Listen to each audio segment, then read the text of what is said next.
আসসালামু আলাইকুম, সবাই কেমন আছেন? আশা করছি সবাই ভালো আছেন। এই যে একটা ঘটনা, যে এই ঘটনা থেকে কিন্তু অনেক কিছুই শেখা যায়, যে প্যারেন্টিং জিনিসটা এমন একটা কঠিন কাজ যেটা সবাই পারে না। আপনার বাচ্চাকে আপনি কিভাবে মানুষ করতেছেন আপনি নিজেও জানেন না। কারণ মেয়ে বাচ্চা হোক ছেলে বাচ্চা হোক, সে কি করতেছে, কোথায় যাইতেছে, এইটা সে কি করবে, কোথায় যাবে, সেটা সম্পূর্ণ পরিবার থেকে জানা উচিত। যে পরিবারের মধ্যে একটা এমন একটা বন্ডিং থাকা উচিত, যে বন্ডিং এর কারণে সে যেখানেই যাক না কেন, যে কোনো কাজই করুক না কেন, ফ্যামিলির মানুষ অন্তত জানবে যে সে কি করতেছে। এখন প্যারেন্টিং জিনিসটা এমন হয়ে গেছে যে শুধু আমরা স্বাধীনতাই দেই। বর্তমানে অভিভাবকরা সন্তানের হাতে একটা করে ফোন তুলে দেয়, তারপরে সে কি করতেছে না করতেছে সেটার দিকে কোনো খেয়াল রাখে না। এই জন্যে বাচ্চারা কি করে না করে সেটা বাবা মাও জানতে পারে না। এখন এই বয়সের বাচ্চারা, যদিও বাচ্চা বলা যায় না, সে অ্যাডাল্টের মতোই কাজ করে ফেলছে। তো এই ধরনের ছেলেমেয়েরা কি করে, যে ফোনের ভিতরে তারা বিভিন্ন ধরনের বিভিন্ন কিছু দেখে, দেখার পরে তারা লাইফটাকে ওইভাবেই জাজ করে, মনে করে যে এটাই লাইফ, মানে এরকমভাবেই চলা যাবে।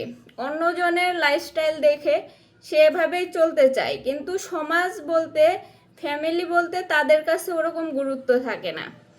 এই প্যারেন্টিং বিষয়টা এরকম যে আপনি আপনার বাচ্চাকে যে ফোনটা দিছেন, সে ফোনে সে কি করতেছে, আপনার বাচ্চাকে কি পড়াইতেছেন, কিভাবে চলাফেরা করাইতেছেন, এই সমস্ত কিছু দেখার দায়িত্ব কিন্তু বাবা মার।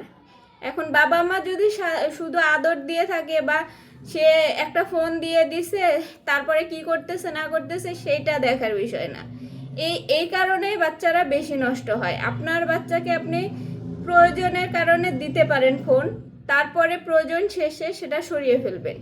সবসময় এখন বর্তমানে ফোনটা এমন হয়ে গেছে, সবসময় ফোন দিয়ে দিয়ে বাচ্চাদেরকে এইভাবে ডিস্ট্রাক্ট করে ফেলা হয়েছে যে তারা শুধু ফোনের জগতে যে লাইফ স্টাইলটা সেটাই ফলো করে।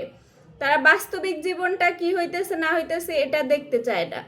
একটা মা অসুস্থ, মায়ের ক্যান্সার চিকিৎসা চলতেছে, সেই মেয়ে কিভাবে পারে তার বয়ফ্রেন্ড বলেন, ফ্রেন্ড বলেন, যে কোনো কিছুই বলেন, সেভাবে যেতে পারে না। কারণ তার তো ওইটুকু ন্যূনতম মানে আবেগ, যে মায়া, যে এইটুকু আসে নাই, যে আমার মা অসুস্থ, আমি এভাবে যেতে পারি না, তারপরেও কাউকে না বলে।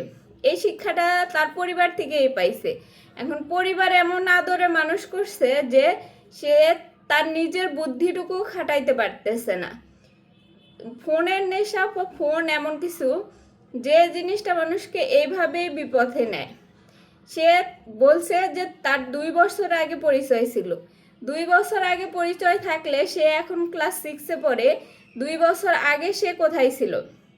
এখন তো জানুয়ারিতে যদি সে 6-এ পড়ে, তাহলে 5, 4, 3-তে পড়ার কথা। ক্লাস 3-র একটা বাচ্চা মেয়ে সে কিভাবে ফোন পায়, আর সে কিভাবে টিকটকে কারোর সাথে পরিচিত হয়, সেটা বাবার মা যদি এন্টারটেনমেন্টের জন্য তার কাছে ফোন দিয়ে থাকে, কিন্তু সে কি করতেছে না করতেছে এইটুকু তো বাবা মার দেখার দায়িত্ব ছিল।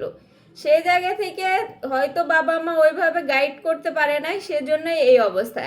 এখন মেয়েটাকে দোষ দিয়ে তো লাভ নাই, কারণ সে তার বয়স এটা এরকম করার। বাবা মা যদি বুঝাইতে না পারে, সে জায়গায় বাবা মার দোষটা বেশি আসে। কারণ বাবা মা তো আর তার বয়সে না, সে তার বয়স অনুযায়ী সে যা করার করছে, কিন্তু বাবা মার উচিত ছিল তার আগেই তাকে গাইড করা, ভালো গাইড করা। তো এরকম যেন আপনার সন্তানের সাথে না হয় সেদিকে অবশ্যই খেয়াল রাখবেন। আপনার সন্তান কি করতেছে না করতেছে, ফোনে কার সাথে কথা বলতেছে, কি করতেছে, বাইরে কার সাথে মিশতেছে, সব কিছু খেয়াল রাখার দায়িত্ব আপনার। তাই আপনার সন্তানকে সাবধানে রাখুন, নিরাপদে রাখুন। সবাই ভালো থাকুন। আল্লাহ হাফেজ।